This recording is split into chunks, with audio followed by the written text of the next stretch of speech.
Sarah trusted her best friend more than anyone else. For 10 years, Sarah and Jessica had shared everything. They went to school together, laughed together, and dreamed about their futures together. Sarah believed their friendship would last forever. She was wrong. Sarah worked as a graphic designer in a busy company. She loved her job and worked hard every day. Jessica often visited her office during lunch. "You are going to be the manager one day," Jessica would always say. Sarah would laugh. "Only if I survive this week first." Life was good. Or so Sarah thought. One Monday morning, Sarah's boss called her into his office. "I have some exciting news," he said with a smile. Sarah's heart raced. "We're opening a new branch, and we'd like you to lead the project." Sarah could hardly believe it. "Thank you. I won't let you down." That evening, she called Jessica immediately. "I got promoted." Jessica screamed with excitement. "I knew you would. We have to celebrate tonight." They went out for dinner. Jessica smiled all evening, but there was something strange in her eyes. Sarah ignored it. A week later, Sarah noticed people acting differently around her. Conversations stopped when she entered a room. Coworkers exchanged awkward glances. Something was wrong. Then the rumors started. Someone had told management that Sarah had stolen a client's design from another company. Sarah was shocked. "What?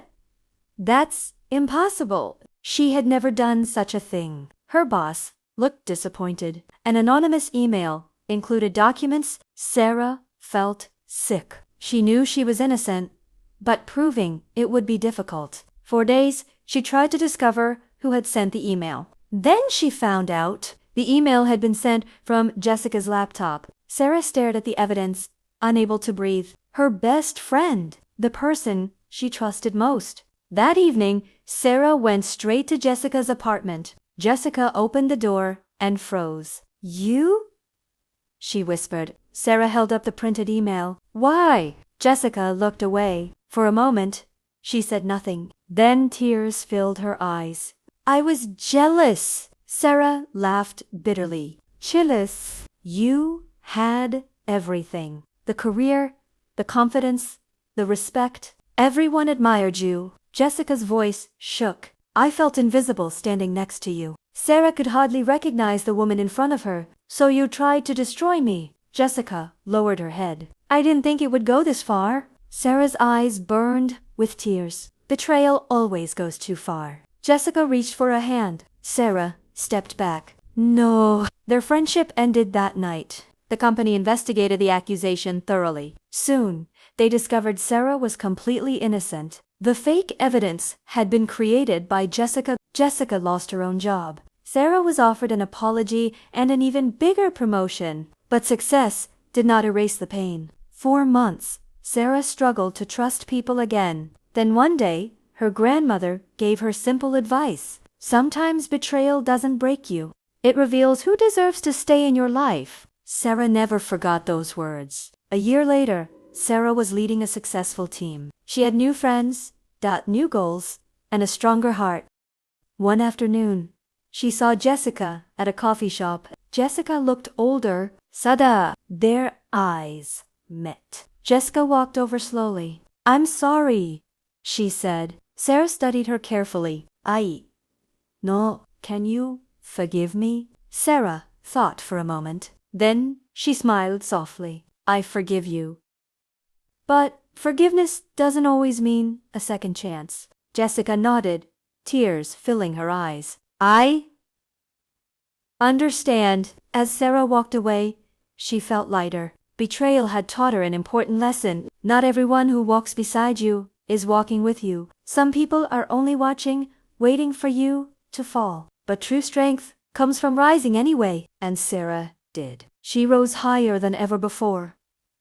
Sarah's life changed after that. She no longer trusted people too quickly. She listened more carefully. She watched actions instead of believing words. The betrayal had wounded her, but it had also made her wiser. Months passed. Sarah focused on her career. She worked late, took on new projects, and slowly rebuilt her confidence. One Friday afternoon, her boss, Mr. Thompson, called her into his office. "I have another opportunity for you," he said. Sarah smiled nervously. "I'm listening."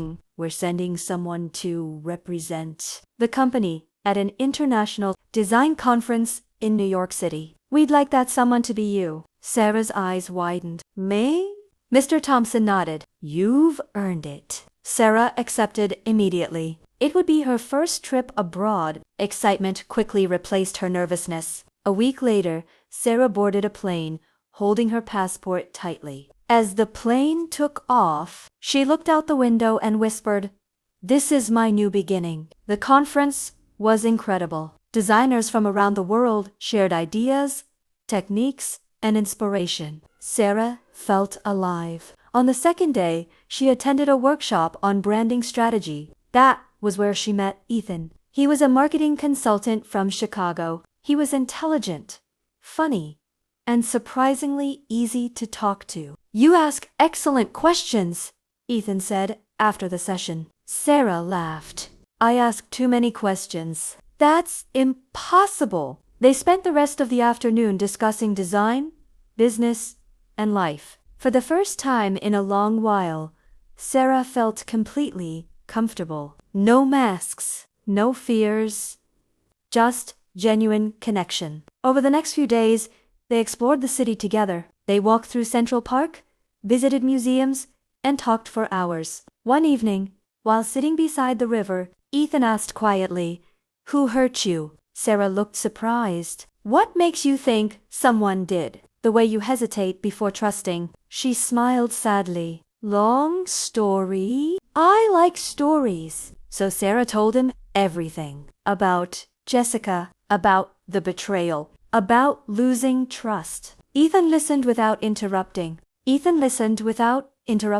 When she finished, he said, "Her betrayal says everything about her and nothing about you." Those words stayed with Sarah. When the conference ended, they exchanged numbers. Neither expected much. Life, after all, had a habit of complicating things. But Ethan called. Then he called again. Soon, daily conversations became routine. Weeks turned into months. Distance didn't weaken their connection. It strengthened it. One evening, while video chatting, Ethan smiled. "I booked a flight." Sarah blinked.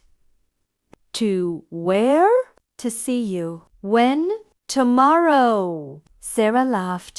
"You're crazy." "Probably." The next day, when she saw him at the airport, her heart raced. This time, she wasn't afraid. Sometimes, betrayal closes one door only to open a much better one. Jessica had taught Sarah who not to trust. Ethan showed her who she could, and that made all the difference.